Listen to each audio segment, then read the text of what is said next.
ఓం శ్రీ గణేశాయ నమః. శ్రీమాత్రే నమః. శివాయ గురవే నమః. శ్రీకృష్ణ పరబ్రహ్మణే నమః. శ్రీరామాయ నమః. శ్రీ గురుభ్యో నమః. నారాయణం నమస్కృత్య నరం చైవ నరోత్తమం దేవీం సరస్వతీం వ్యాసం తతో జయముదీరయేత్. సచ్చిదానందరూపాయ విశ్వోత్పత్యాదిహేతవే తాపత్రయ వినాశాయ శ్రీకృష్ణాయ వయం నమః. మహాభారతాన్ని అత్యంత ఆసక్తితోటి భక్తితోటి వింటూ ఉన్నటువంటి మిత్రులందరికీ శుభోదయం. నిన్న మనం 6వ ఎపిసోడ్లో శకుంతలోపాఖ్యానాన్ని పూర్తి చేసుకున్నాం. ఈ రోజున 7వ ఎపిసోడ్లోకి ప్రవేశిస్తూ ఉన్నాం. అందరికీ స్వాగతం. ఈ రోజున గంగా శంతనుల యొక్క వృత్తాంతం, అలాగే భీష్ముడి యొక్క జనన గాథ మనం చెప్పుకుందాం.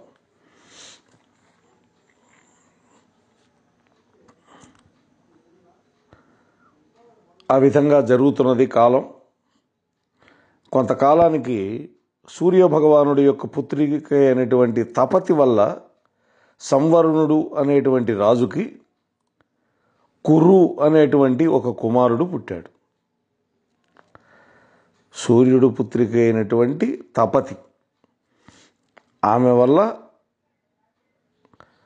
ఆమె భర్త సంవరుణుడు, వాళ్ళిద్దరికీ పుట్టినటువంటి వాడు కురు మహారాజు. ధర్మతత్పరుడైనటువంటి ఈ కురు మహారాజు ఇంద్రుడితో సమానమైనటువంటి తేజోరూపుడై ఈ పౌరవ వంశాన్ని వృద్ధి చేశాడు. అందువల్ల పురువంశం కాస్త కురువంశంగా ప్రసిద్ధి చెందింది. మనకి శ్రీమద్ రామాయణంలో కూడా ఇక్ష్వాకు వంశం, మొట్టమొదట ఇక్ష్వాకు, ఆ వంశంలో మహానుభావులు పుట్టడం వల్ల వాళ్ళ పేరుతోటి ఆ తర్వాత ఆ వంశానికి పేర్లు మారినాయి. రఘువంశం అన్నారు. మరి అలానే ఇక్కడ కూడా పురువంశం కాస్త కురువంశంగా ప్రసిద్ధి చెందింది. ఆ తర్వాత కొంతకాలానికి ప్రతీపుడు అనేటువంటి మహానుభావుడు ఆ వంశంలో రాజయ్యాడు. ఆయన పేరు ప్రతీపుడు. ఈ ప్రతీపుడు సత్యపరాక్రముడు, ధర్మనిరతుడు కూడా. ఒకనాడు ఈ ప్రతీప మహారాజు గంగా తీరంలో ధ్యానమగ్నుడై ఉన్నాడు.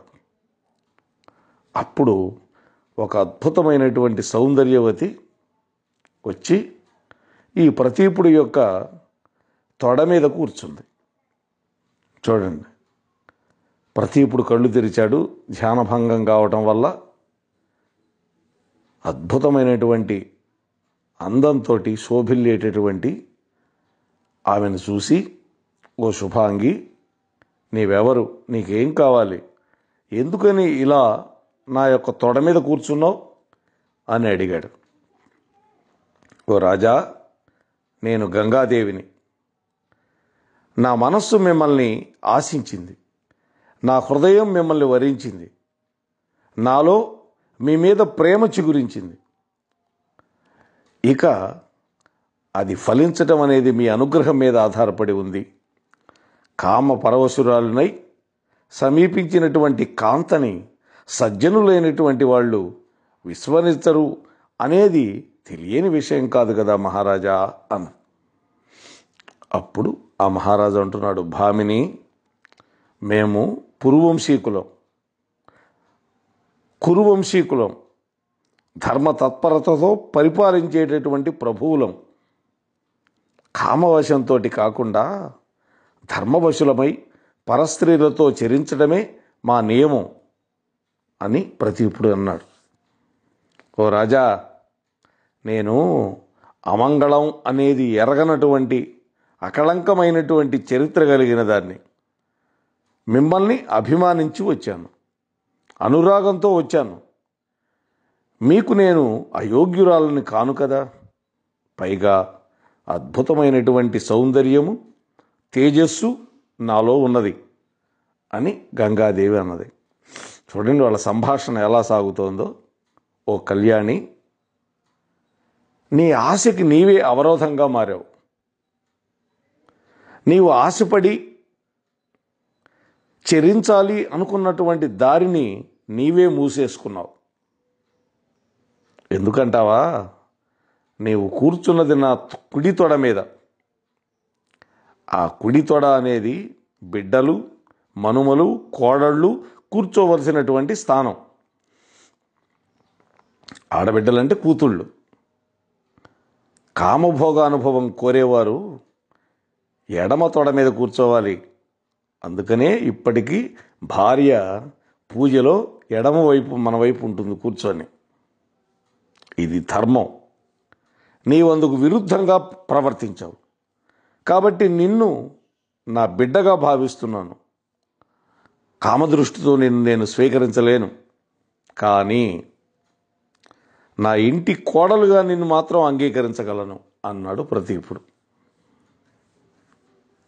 అప్పుడు ఆమె అన్నది, మహాత్మా, ఉత్తమమైనటువంటి మీ భరత వంశంలో నాకు స్థానం కావాలి అనేదే నా ప్రగాఢమైన వాంఛ.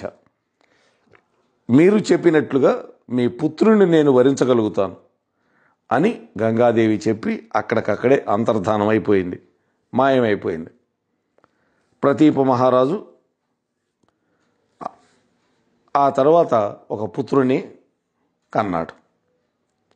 ఆ బాలుడికి శంతనుడు అనేటువంటి పేరు పెట్టుకున్నారు ప్రతీపుడు. ఈ శంతన మహారాజు పెరిగి పెద్దవాడయ్యాడు. ధనుర్వేదంలో మంచి ప్రవీణ్యత సంపాదించాడు. సర్వశాస్త్రాలు అధ్యయనం చేశాడు.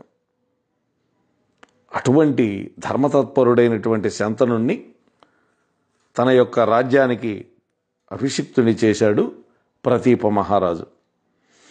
ఒకరోజు పిలిచాడు, కుమారా, పూర్వం నేను గంగా తీరంలో ధ్యానం చేస్తూ ఉన్నటువంటి సమయంలో అద్భుతమైనటువంటి ఒక సౌందర్య రాశి నా దగ్గరకు వచ్చింది. ఆమెను కోడలుగా స్వీకరించడానికి నేను అంగీకరించాను. ఆమె వల్ల నీకు శుభం కలుగుతుంది. ఆమె నీకు కనిపించి నిన్ను గనక వరిస్తే ఆమెను గురించి వివరాలు అడగకుండా నువ్వు ఆమెని పరిగ్రహించు. ఆమె పెట్టినటువంటి నియమాలని వ్యతిరేకించద్దు. ఆమె రాక నీ జీవితంలో శుభాలకు శ్రీకారం చుడుతుంది, నీ కీర్తిని పెంచుతుంది అని చెప్పి ఆ మహారాజు తపోదీక్ష తీసుకొని వానప్రస్థుడై అరణ్యాలకు వెళ్ళాడు. ఓ జనమేజయ మహారాజా, శంతనుడు మహారాజు అయినాడు. అనేక యజ్ఞాలు చేశాడు. ఆయన యొక్క కీర్తి 4 దిక్కులకి ప్రసరించింది. రాజులలో శంతనుడు సూర్య సమాన తేజుడై ప్రకాశిస్తూ ఉన్నాడు అని వైశంపాయనుల వారు చెబుతూ ఉన్నాడు. అదే విషయాన్ని సూత పౌరాణికుడు నైమిషారణ్యంలో శౌనకాది ఋషులతో మాట్లాడుతూ ఉన్నాడు. యథాశక్తి నేను కూడా మీతో మాట్లాడుతూ ఉన్నాను. ఒకనాడు శంతన మహారాజు అడవికి వెళ్ళాడు. క్రూర మృగాలను ఎన్నో వేటాడాడు. అలసిపోయి గంగా తీరానికి వచ్చాడు. అక్కడ లావణ్యంతో వెన్నెల వంటి తెల్లటి వస్త్రాలు కట్టుకుని దివ్యమైనటువంటి ఆభరణాలు అలంకరించుకొని ఉన్నటువంటి ఒక తేజోమూర్తిని, ఒక స్త్రీమూర్తిని చూశాడు. ఆ క్షణం నుండి శంతనుడి యొక్క మనస్సులో లేకుండా పోయింది. వెంటనే ఆ లతాంగి యొక్క మనస్సులో చోటు చేసుకోవటానికి పరుగులెత్తినటువంటి మనస్సు మళ్ళీ శంతనుడిని చేరనే లేదు. అంటే అంత గాఢమైనటువంటి అనురాగం పొందాడు అని. అవతల ఆమె పరిస్థితి కూడా అట్లాగే ఉంది. శంతనుడిని చూసినటువంటి మరుక్షణం ఆమె మనస్సు కూడా ఆమె వద్ద లేదు. వెంటనే శంతన మహారాజు ఆ దివ్య సుందరిని సమీపించాడు. ఓ దేవి, నువ్వు ఎవరో నాకు తెలియదు, కానీ నిన్ను చూసినటువంటి క్షణం నుండి నేనెవరో కూడా నాకు తెలియటం లేదు. నన్ను నేను మరిచిపోతున్నాను. నీ వంటి సౌందర్యవతి దేవలోకంలో కూడా ఉండదు అని నేను అనుకుంటున్నాను.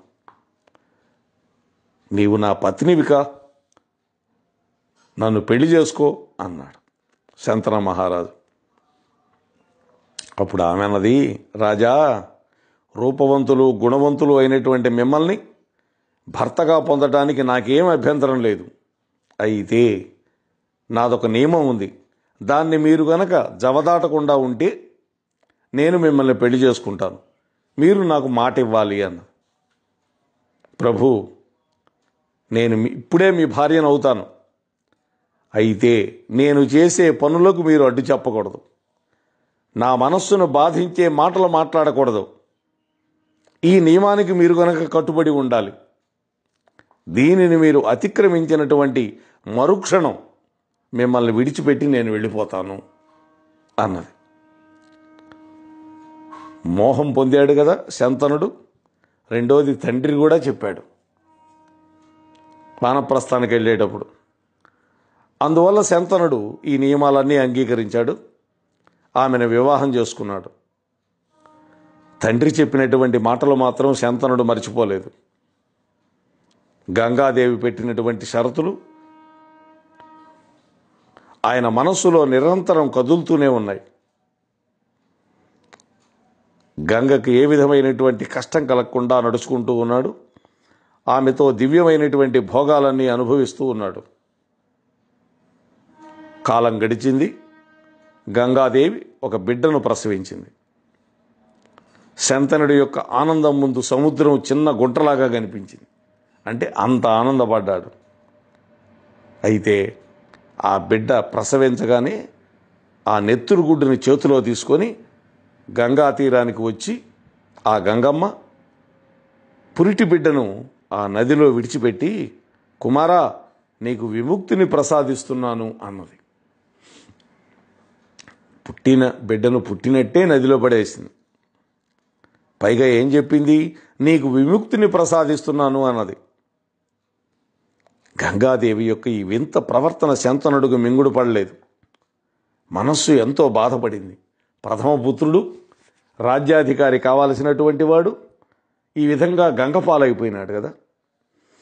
కారణం కనుక అడిగితే తనను విడిచిపెట్టి వెళ్ళిపోతుందేమో అనేటువంటి అనుమానం మనస్సును వేధిస్తోంది. ఈ విధంగా గంగాదేవి తనకు పుట్టినటువంటి 7 మంది పుత్రులని గంగా నదిలో విడిచిపెట్టేసింది. శంతనుడు లోపల కుమిలిపోవటమే కానీ బయటకి ఏమీ మాట్లాడటల్లా. కొంతకాలం గడిచింది. గంగాదేవి 8వ పుత్రుణ్ణి కన్నది. ఈసారి శంతనుడు శాంతంగా ఉండలేకపోయాడు. ఇచ్చిన మాట తప్పుతున్నాను అని తెలిసినా కూడా ఏమాత్రం వెనుకాడలేదు. వచ్చాడు భార్య దగ్గరికి. ఉత్తరఘాతి, ఆగు, అసలు ఎవరు నువ్వు? నీ బిడ్డలనే నువ్వెందుకు చంపుకుంటున్నావు? నీకు మనస్సు లేదా? ప్రేమ లేదా? కడుపు తీపి అంతకంటే లేదా? ఇదేనా స్త్రీమూర్తి చేయవలసినటువంటి పని? ముక్కు పచ్చలారనటువంటి 7 మంది మగ శిశువులని హతమార్చేశావు. ఓ పుత్రహంత్రి, చెప్పు, ఎందుకు ఇలాంటి దారుణానికి ఒడిగడుతున్నావు అని నిలదీశాడు. వెంటనే గంగాదేవి అంది చిరునవ్వు నవ్వి, రాజా, నువ్వు ఇచ్చిన మాట నిలబెట్టుకోలేకపోయావు. అందువల్ల నేను వచ్చిన దారినే వెళ్ళిపోతున్నాను. నేను జన్హు మహర్షి కుమార్తెని, సర్వులు సేవించేటటువంటి గంగని అన్నది. జన్హు మహర్షి కూతురు ఎందుకయింది అంటే, భగీరథుడు భూమి మీదకి గంగాదేవిని తెచ్చేటప్పుడు ఆ గంగమ్మ జనుగు మహర్షి యొక్క ఆశ్రమాన్ని ముంచిపడేసింది. ఆయన కోపం వచ్చి ఆ గంగని ఆపోషణ పట్టేశాడు, అంటే తాగేశాడు. మళ్ళీ భగీరథుడు ఆయన పాదాల మీద పడి వేడుకుంటే చెవులో నుంచి విడిచిపెట్టాడు. అందువల్ల ఆ తల్లి జనుగు మహర్షి యొక్క పుత్రిక అయింది. అందుకని జాహ్నవి అనే పేరు గంగమ్మకు ఉన్నది. ఓ మహారాజా, నువ్వు బెంగ పెట్టుకోవద్దు. ఈ బిడ్డను నేను చంపను, నీకే వదిలిపెడతాను. నేను ఒక దేవకార్యం కోసం భూమి మీదకు వచ్చాను. అదేమిటంటావా? వశిష్ఠ మహర్షి యొక్క శాపం వల్ల అష్టవసువులు నా గర్భంలో జన్మించి శాప విముక్తిని పొంది మళ్ళీ దేవలోకానికి వెళ్ళిపోయారు. అయితే వాళ్ళందరి అంశగా పుట్టినటువంటి ఈ చివరివాడు, ఈ అష్టమగర్భ సంజాతుడు నీకు ఎనలేనటువంటి కీర్తిని సంపాదించి పెడతాడు. వసువులకు జన్మనిచ్చినటువంటి నీవు కృతార్థుడవయ్యావు అని గంగమ్మ ఓదార్చింది. ఓ జనమేజయ మహారాజా, గంగ చెప్పినటువంటి మాటలు శంతనుడికి ఏమాత్రం అర్థం కాలేదు. వెంటనే, ఓ గంగా, నువ్వు చెప్పేది నాకు అర్థం కాలేదు, పూర్తిగా వివరంగా చెప్పు అని కోరుకున్నాడు. అప్పుడు ఆ పూర్వపు వృత్తాంతాన్ని శంతనుడికి గంగ వివరించింది. ఆ విషయాలు ఏంటంటే, పూర్వం ఇక్ష్వాకు వంశాల్లో మహాభిషుడు అనేటువంటి ఒక మహారాజు ఉండేవాడు. రామచంద్రమూర్తి పూర్వీకుడు మహాభిషుడు. ఆ మహాత్ముడు 1000 అశ్వమేధ యాగాలు, 100 రాజసూయ యాగాలు చేసి దాని ఫలితంగా స్వర్గలోకానికి చేరుకున్నాడు. అక్కడి నుంచి బ్రహ్మ దగ్గరికి వెళ్ళాడు. ఆ సమయంలో బ్రహ్మదేవుడి యొక్క కొలువులో అనేక మంది ఋషులు అందరూ కూర్చొని ఉన్నారు. అదే సమయంలో గంగాదేవి కూడా బ్రహ్మ యొక్క దర్శనార్థం అక్కడికి వచ్చింది. గంగ ధరించి ఉన్నటువంటి వెన్నెల వంటి సన్నటి వస్త్రం దైవయోగం వల్ల గాలికి పైకి లేచింది. వెంటనే అక్కడ ఉన్నటువంటి దేవతలు, ఋషులు అందరూ తలలు వంచుకున్నారు అటువైపు చూడకుండా. కానీ అక్కడే ఉన్నటువంటి మహాభిషుడు మాత్రం తల దించలేదు సరికదా, కళ్ళప్పగించి అలాగే చూస్తూ ఉన్నాడు. కళ్ళతోటే ఆమె సౌందర్యాన్ని తాగుతున్నాడా అన్నట్లుగా. ఆ లేచిన వస్త్రం అప్పుడు సవరించుకున్నది గంగమ్మ. అప్పుడు కనుమూశాడు ఈయన. బ్రహ్మదేవుడు చూశాడు. మహాభిషుడి యొక్క ఇటువంటి దుష్ప్రవర్తనకి ఆగ్రహోదగ్రుడయ్యాడు. ఓ మహాభిషు, ఎంతో పుణ్యం చేసి ఇక్కడికి వచ్చావు, కానీ ఇక్కడికి వచ్చి ఇటువంటి పాపిష్టి పని చేశావు అంటే నరలోక వాసన నీలో పోలా. అందువల్ల నీవు మళ్ళీ భూలోకంలో పుట్టు అని శాపం పెట్టాడు. చూసారా, ఎన్నో యజ్ఞాలు చేశాడు, దాని ఫలితంగా బ్రహ్మలోకానికి వెళ్ళగలిగాడు. కానీ నరలోకపు వాసన పోకపోవటం వల్ల మళ్ళీ నరుడుగా భూమి మీద జన్మించవలసి వచ్చింది. అప్పుడు అక్కడే ఉన్నటువంటి గంగమ్మ, అయ్యయ్యో, నా వల్ల కదా మహాత్ముడైనటువంటి మహాభిషుడికి శాపం సంప్రాప్తించింది అని గంగ కూడా బాధపడింది. ఆ మహాభిషుడి మీద అనురాగాన్ని పెంచుకుంది. అది గ్రహించినటువంటి బ్రహ్మదేవుడు, ఓ గంగా, నీవు కూడా మానవ జన్మ ఎత్తి ఈ మానవ జన్మ ఎత్తినటువంటి మహాభిషుడితోటి కొంతకాలం సంచరించి ఆ తర్వాత మళ్ళీ సురలోకానికి చేరు అని శపించాడు. అప్పుడు మహాభిషుడిని మనస్సులో నింపుకొని బ్రహ్మదేవుడి యొక్క సభ నుండి గంగాదేవి బయలుదేరింది. దారిలో స్వర్గం నుండి పడిపోతున్నటువంటి 8 మంది వసువులు కనపడ్డారు ఆమెకి. వాళ్ళు వచ్చి గంగాదేవి యొక్క పాదాలు పట్టుకున్నారు. ఎందుకు ఈ విధంగా మీరు భూపతనం చెందుతున్నారు అని ఆ వసువులను అడిగింది. అప్పుడు ఆ వసువుల్లో ఒకడు చెప్పాడు, ఓ గంగామాత, వశిష్ఠ మహర్షి యొక్క కామధేనువుని అపహరించినటువంటి కారణంగా ఆ మహాత్ముడు మమ్మల్ని అందరినీ భూలోకంలో జన్మించమని శాపం పెట్టాడు అని గంగతో మొరపెట్టుకున్నారు. అమ్మా, ఎలాగూ నీవు కూడా భూలోకంలో జన్మెత్తబోతున్నావు, మానవుల గర్భంలో కాకుండా నీ దివ్యమైనటువంటి గర్భంలో మేము జన్మించేటట్టు మమ్మల్ని అనుగ్రహించు తల్లి. అయితే పుట్టిన మరుక్షణమే మాకు విముక్తిని ప్రసాదించు అని ఆ వసువులంతా గంగామాతను ప్రాధేయపడ్డారు. కరిగిపోయినటువంటి గంగమ్మ అంగీకరించింది. మానవలోకంలో తమకు తండ్రి కాగలిగినటువంటి వాడు ప్రతీప మహారాజు కుమారుడైనటువంటి శంతనుడు మాత్రమే అని వాళ్ళు అన్నారు. గంగ కూడా అదే అభిప్రాయంలో ఉంది. ఎందుకని? స్వర్గం నుండి శాపవశాత్తు మానవలోకానికి వచ్చినటువంటి మహాభీషుడే శంతనుడుగా పుట్టబోతున్నాడు. ఓ వసువులారా, మీరు చెప్పినట్లే నేను శంతన మహారాజుని పరిణయం చేసుకుని మిమ్మల్ని కని మీ అందరికీ విముక్తి కలిగిస్తాను. అయితే నాతో చెరించినటువంటి శంతనుడు పుత్రహీనుడుగా మిగలకూడదు కదా అనగానే వాళ్ళు వసువులు అన్నారు, ఈ ఆవుని అపహరించడానికి ప్రధాన కారణం ఈ జవ్వు అనేటువంటి మా వసువుల్లో ఒకడు. అందువల్ల మా అందరి శక్తి ఈయనలో నిక్షేపిస్తాం. ఈ జవ్వు అనేవాడు భూలోకంలో శంతన మహారాజు యొక్క పుత్రుడుగా ఎంతో కాలం ఉంటాడు అని వాళ్ళు కూడా ఒప్పుకున్నారు.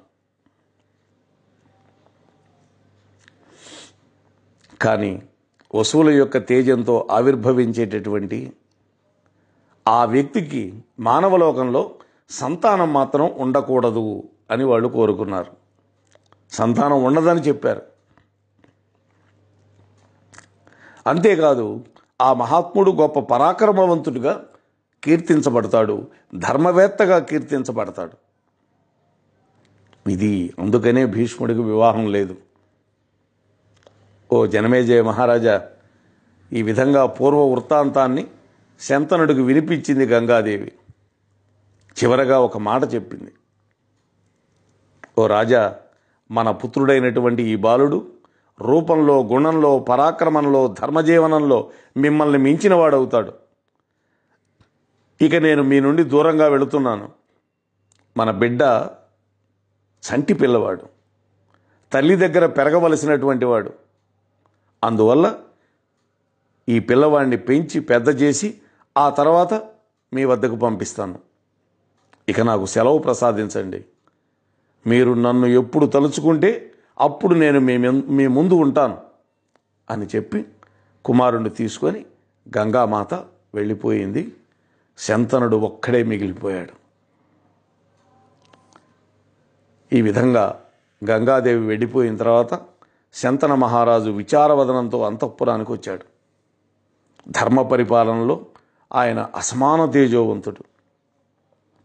గంగాదేవి దూరం కాగానే ఆయనలో వివేకము, వైరాగ్యము రెండూ పెరిగినాయి.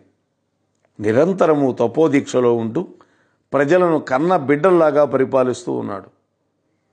శంతన మహారాజు పరిపాలనలో అర్థము, కామం వీటికంటే ధర్మానికే ప్రజలు ఎక్కువ ప్రాధాన్యం ఇస్తూ ఉండేవాళ్ళు. రాజు అటువంటి వాడు కదా. రాగద్వేషాలకు దూరంగా శంతన మహారాజు రాజ్యభారాన్ని నిర్వహిస్తూ ఉన్నాడు. సమదృష్టితో వ్యవహరిస్తూ ఉన్నాడు. ఏ విధమైనటువంటి కామ చింతన లేకుండా ఆ విధంగా 24 సంవత్సరాలు రాజ్య పరిపాలన చేశాడు. 24 ఏళ్ళు గడిచిపోయింది.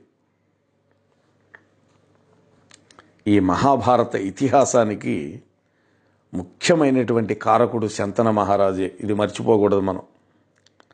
ఈ శంతన మహారాజు వంశీయుల యొక్క ఇతిహాసమే మహాభారతం అని శంతనుడి యొక్క వైభవాన్ని వర్ణించే సందర్భంలో వైశంపాయనుడు జనమేజయుడికి చెప్పాడు అని సూత పౌరాణికుడు నైమిషారణ్యంలో శౌనకాదులకి చెబుతూ ఉన్నాడు. కాలం ఎప్పుడూ ఒకే రకంగా ఉండదు. ఒకనాడు వేటకు వెళ్ళినటువంటి శంతనుడు విశ్రాంతి తీసుకుంటూ గంగా తీరానికి వచ్చాడు. గతంలో వచ్చాడు, ఇప్పుడు మళ్ళీ వచ్చాడు. అక్కడ గంగమ్మను చూశాడు. కేవలం ఒక పిల్ల కాలువలాగా ప్రవహిస్తూ ఉంది. శంతనుడికి ఆశ్చర్యం కలిగింది. ఈలోగా సుందరమైనటువంటి ఒక దృఢకాయుడు, దేవేంద్ర సమానమైనటువంటి తేజస్సు కలిగినటువంటి వాడు, ఒక యువకుడు తన బాణ పరంపరల చేత గంగా ప్రవాహాన్ని అడ్డగించడం చూశాడు. అందుకని అది పిల్ల కాలువలాగా ప్రవహిస్తుంది. ఇంతలో ఆ పిల్లవాడు అదృశ్యమైపోయాడు. శంతనుడికి పరమాశ్చర్యం కలిగింది. ఈలోగా గంగమ్మ పరవళ్ళు తొక్కుతూ ప్రవహించడం మొదలుపెట్టింది. చూస్తూ ఉండగానే ఆ జలప్రవాహం మధ్య నుండి గంగాదేవి మానుష రూపంలో కదిలి వస్తూ కనిపించింది. ప్రవాహాన్ని అడ్డగిస్తూ అంతర్హితుడైనటువంటి ఆ కుర్రవాణ్ణి కుడి చేతి పట్టుకొని శంతనుడి యొక్క సమీపానికి వచ్చింది. ఓ రాజా, ఇతడేనయ్యా నీ అష్టమపుత్రుడు అన్నది. ఇతడిని నేను పెంచి పెద్ద చేసి మీకు అప్పచెబుతానని ఆనాడు చెప్పి వెళ్ళాను కదా, అలాగే నా బాధ్యతని నేను నెరవేర్చుకున్నాను. మీరు ఈ పుత్రుణ్ణి తీసుకువెళ్ళచ్చు. ఈ కుమారుడు మీలాగనే అసమానమైనటువంటి తేజస్సు కలిగినవాడు. ఈ కుర్రవాడు వశిష్ఠ మహర్షి దగ్గర వేదాంగాలు అభ్యసించాడు. శస్త్రాస్త్ర విద్యా నైపుణ్యం కలిగినవాడు. శుక్రాచార్యుడి దగ్గర రాజనీతిని పూర్ణంగా అధ్యయనం చేశాడు. బృహస్పతి వారి దగ్గర నీతిశాస్త్రం కూడా చదువుకున్నాడు. పరశురామ ప్రభువు నుండి సమస్త శస్త్రాస్త్రాలని అభ్యసించాడు. ధర్మాధర్మాలు క్షుణ్ణంగా తెలిసినవాడు.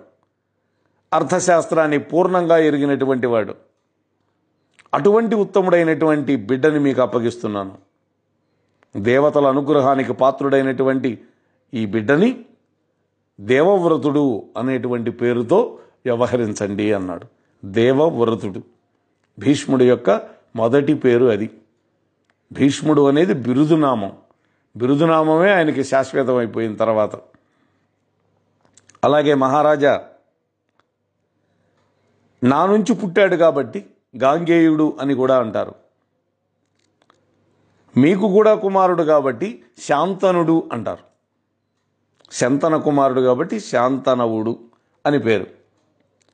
ఈ విధంగా చెప్పి గంగాదేవి అంతర్ధానం అయిపోయింది.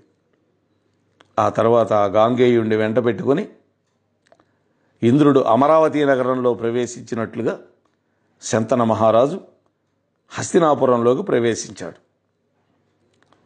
సుగుణవంతుడు, ఆచారవంతుడు, మహాపరాక్రమశాలి అయినటువంటి ఆ దేవవ్రతుణ్ణి యువరాజుగా పట్టాభిషిక్తుని చేశాడు శంతన మహారాజు. కాలం ఒకేలాగా ఉండదు. చూడండి ఎంత మార్పులు చెందుతూ ఉంటుందో. ఒకనాడు శంతన మహారాజు యమునా నదీ తీరంలో విహరిస్తూ ఒక అలౌకికమైనటువంటి సుగంధ పరిమళాన్ని ఆఘ్రాణించాడు. మనం గతంలో చెప్పుకున్నాం సత్యవతి అని, మత్స్యగంధి, యోజనగంధి కథ. ఆ యోజనగంధి నుంచి వాసన వస్తోంది. చూడండి, ఆఘ్రాణించాడు, అన్వేషించాడు. చూస్తే ఆ సుగంధం ఒక అతిలోక సుందరి నుంచి వస్తూ ఉన్నది. అందుకనే ఆ మహర్షి సుగంధం పెట్టాడు. భావి కథ జరగాలి అంటే ఇది. శంతన మహారాజు ఆమెను సమీపించి, ఓ కాంత, నీవెవరు అని అడిగాడు. ఆమెన్నది, నేను ఒక నిషాద కన్యని. పడవ నడుపుతూ బాటసారులని యమునా నది దాటిస్తూ ఉంటాను అని చెప్పింది ఆ యోజనగంధి. శంతనుడు నిషాదరాజు దగ్గరికి వెళ్ళి ఆమెను వివాహం చేసుకోవటానికి అనుమతించమని కోరుకున్నాడు. ఎందుకని? తొలిచూపులోనే ఆకర్షించింది. అప్పుడు ఆయన, ఓ మహాపురుష, మా కన్యామణిని ఒక గొప్ప వ్యక్తికి ఇచ్చి వివాహం చేయాలని చిన్నప్పుడే మేము అనుకున్నాం. మీకు మించినటువంటి గొప్ప వ్యక్తి మరొకరు ఎవరుంటారు? ఈమెను మీరు అనుగ్రహించి పరిగ్రహిస్తే మాకు అంతకు మించినటువంటి సంతోషం మరొకటి ఉండదు. ఓ మహారాజా, అయితే ఈ వివాహానికి ఒక నియమం ఉన్నది. దాన్ని గనక మీరు అంగీకరిస్తే ఈమెను మీకిచ్చి పెళ్లి చేయటానికి మాకు ఎటువంటి అభ్యంతరం లేదు అన్నాడు దాశరాజు. అదేమిటో చెప్పండి అన్నాడు శంతన మహారాజు. ఓ మహారాజా, మా కుమార్తె కలిగే కుమారుడే రాజ్యానికి ఉత్తరాధికారి కావాలి. నియమం పెట్టాడు. గుండె గుబిల్లు మంది ఆయనకి. ఎందుకని? ఆయన మనస్సులో దేవవ్రతుడు తళుక్కున మెరిశాడు. ఆమె మీద అనురాగం పుష్కలంగా ఉన్నా కూడా ప్రథమపుత్రుడైనటువంటి దేవవ్రతుడికి అన్యాయం చేయలేకపోయాడు. నిషాదరాజు కోరికను సమ్మతించలేక శంతనుడు తిరిగి వచ్చేశాడు. శంతనుడు తిరిగి రాజ్యానికి వచ్చాడే కానీ అతడి యొక్క మనస్సు మాత్రం ఆ నిషాద కన్యను విడిచిపెట్టి రాలేకపోతోంది. యమునా తీరంలోనే విహరిస్తోంది. రోజు రోజుకి హృదయ భారం పెరిగిపోతోంది శంతన మహారాజుకి. దేవవ్రతుడు గమనించాడు. ఒకనాడు తండ్రి దగ్గరకు వచ్చి, ఓ తండ్రి, మీ యొక్క దక్షతతోటి రాజ్యం సురక్షితంగా ఉంది. ప్రజలందరూ ఆనంద ఉత్సాహాలతో జీవిస్తున్నారు. ఋతువులు క్రమం తప్పకుండా చరిస్తున్నాయి. మీకు లేనటువంటి భోగం లేదు. మిమ్మల్ని చేరనటువంటి సుఖము కూడా లేదు. అయినా కొద్ది రోజుల నుంచి గమనిస్తూ ఉన్నాను, మీలో ఏదో ఒక విచారం గూడు కట్టుకొని ఉంది. సరిగా ఆహారం తీసుకోవటం లేదు. రాజకార్యాల మీద మీ మనస్సు పోవటం లేదు. తండ్రి, మీ బాధ ఏమిటో చెప్పండి. దాన్ని తొలగించేందుకు పుత్రుడుగా నా కర్తవ్యాన్ని నేను పాలిస్తాను అని నమ్రతగా అడిగాడు గాంగేయుడు. కుమారా, నీవు చెప్పింది వాస్తవమేనయ్యా. నా మనస్సును కుంగదీస్తున్నటువంటి విషయాన్ని నీకు చెబుతాను, విను. ఈ కురువంశానికి నువ్వు ఒక్కడివే కుమారుడివి, వారసుడివి. నీవు కూడా ధర్మాభిలాషతో అస్త్రశస్త్ర విధుడవై పురుషార్థ ప్రాప్తికి ప్రయత్నం చేస్తూ ఉన్నావు. ఒక గొప్ప స్థానాన్ని ఆక్రమించినటువంటి వాళ్ళు పూర్వాపరాలను పరిశీలిస్తూ ఉండాలి అని విజ్ఞులైన వాళ్ళు చెబుతూ ఉంటారు కదా.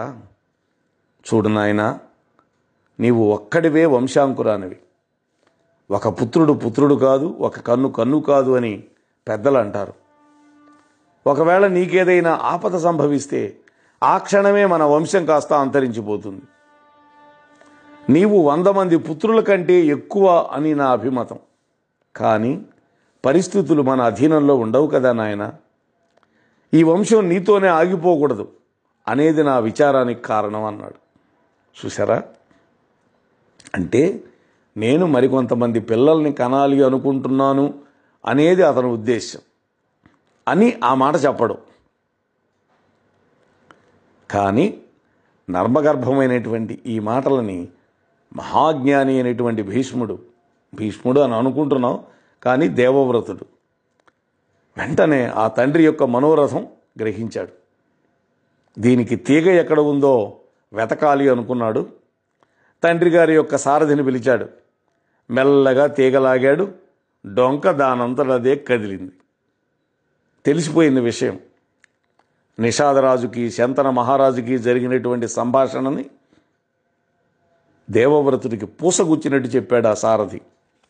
చూసారా, విషయం తెలుసుకున్నాడు. పుత్రుడు అంటే అటువంటి వాడే కదా.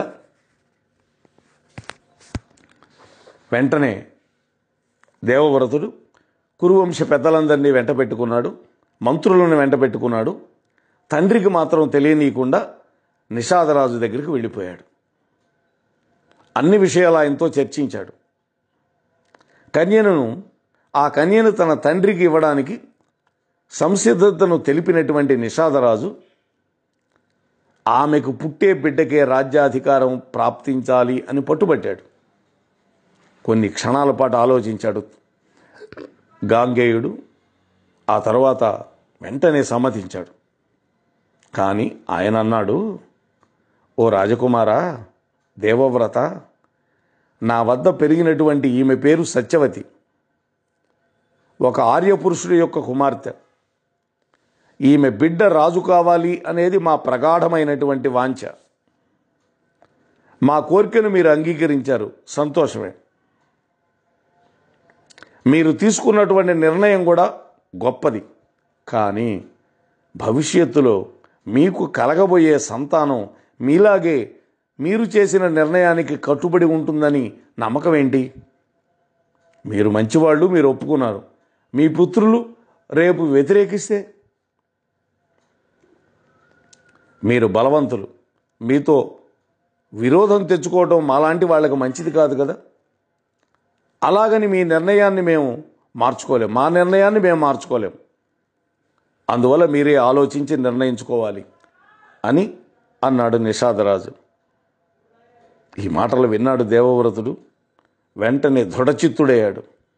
తండ్రి యొక్క కోరికను తీర్చటమే ప్రధాన విషయంగా మనస్సులో భావించాడు. అది కదా ఉత్తమ పుత్రుడి యొక్క లక్షణం. హే నిషాదరాజా, విను, నేనిప్పుడే ప్రతిజ్ఞ చేస్తున్నాను.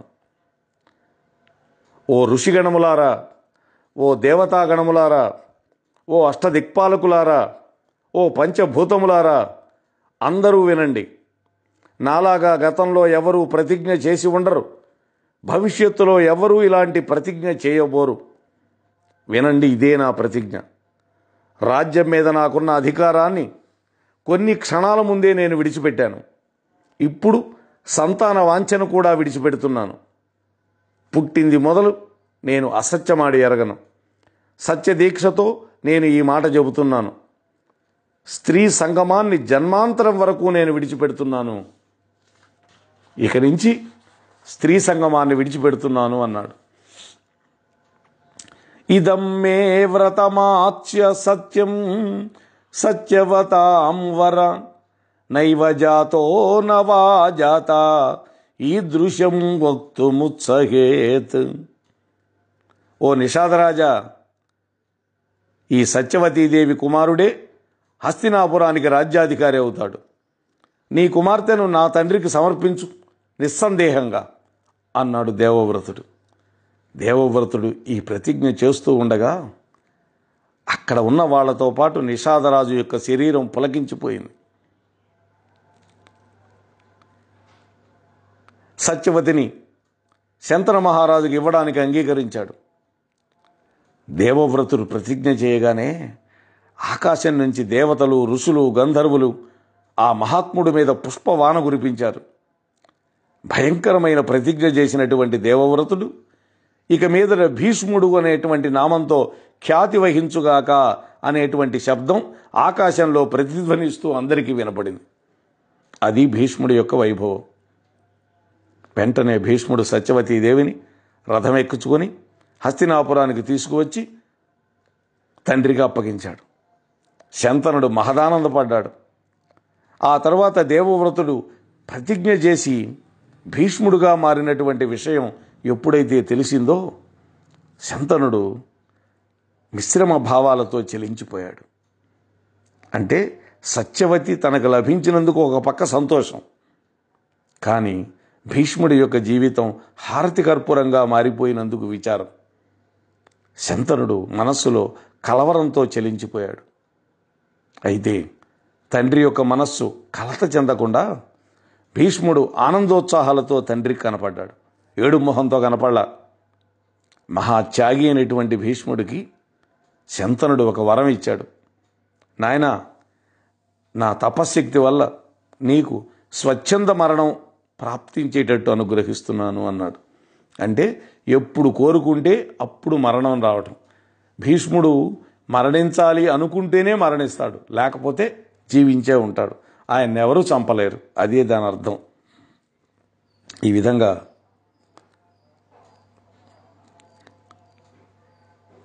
అద్భుతమైనటువంటి వరం ఇచ్చాడు. సత్యవతి శంతనులు ఆనందంగా సంసార యాత్ర చేస్తూ ఉన్నారు. కొంతకాలం నడిచింది. సత్యవతీదేవికి చిత్రాంగదుడు అనేటువంటి పుత్రుడు పుట్టాడు. ఈ చిత్రాంగదుడు గొప్ప పరాక్రమం కలిగినవాడు. ఆ తర్వాత కొంతకాలానికి సత్యవతికి రెండవ కుమారుడు కూడా పుట్టాడు. అతడి పేరు విచిత్రవీర్యుడు. అయితే వీళ్ళిద్దరూ బాల్య అవస్థలో ఉన్నప్పుడే శంతన మహారాజు శరీరాన్ని విడిచిపెట్టాడు. అంటే చిన్నపిల్లలుగా ఉన్నప్పుడే శంతన మహారాజు మరణించాడు. శంతనుడు మరణించగానే సత్యవతీదేవి అనుమతిని పొంది ఈ ఇద్దరిలో జ్యేష్ఠుడైనటువంటి చిత్రాంగదుడికి భీష్ముడు పట్టాభిషేకం చేశాడు. చిత్రాంగదుడు తానే బలవంతుడనే గర్వంతో విర్రవీగేవాడు. తన బలంతో సాటి అయిన మానవులలోనే కాకుండా దేవదానవుల్లో కూడా లేరని ప్రగల్భాలు పలుకుతూ గర్వంతో ఉండేవాడు. ఒకనాడు చిత్రాంగదుడైనటువంటి పేరు కలిగినటువంటి గంధర్వుడు ఒకడు వచ్చాడు. చిత్రాంగద, నా పేరు నీకు కూడా ఉన్నది, నీ పేరైనా తొలగించుకో, లేదా నాతో యుద్ధమైనా చెయ్యి, ఒక చిత్రాంగదుడే ఉండాలి అన్నాడు వాడు. ఈ చిత్రాంగదులు ఇద్దరు కూడా సరస్వతీ నదీ తీరంలో 3 సంవత్సరాలు యుద్ధం చేశారు. చివరికి గంధర్వుడైనటువంటి చిత్రాంగదుడు ఈ సత్యవతీ పుత్రుడైనటువంటి చిత్రాంగదుడిని చంపి గంధర్వలోకానికి వెళ్ళిపోయాడు.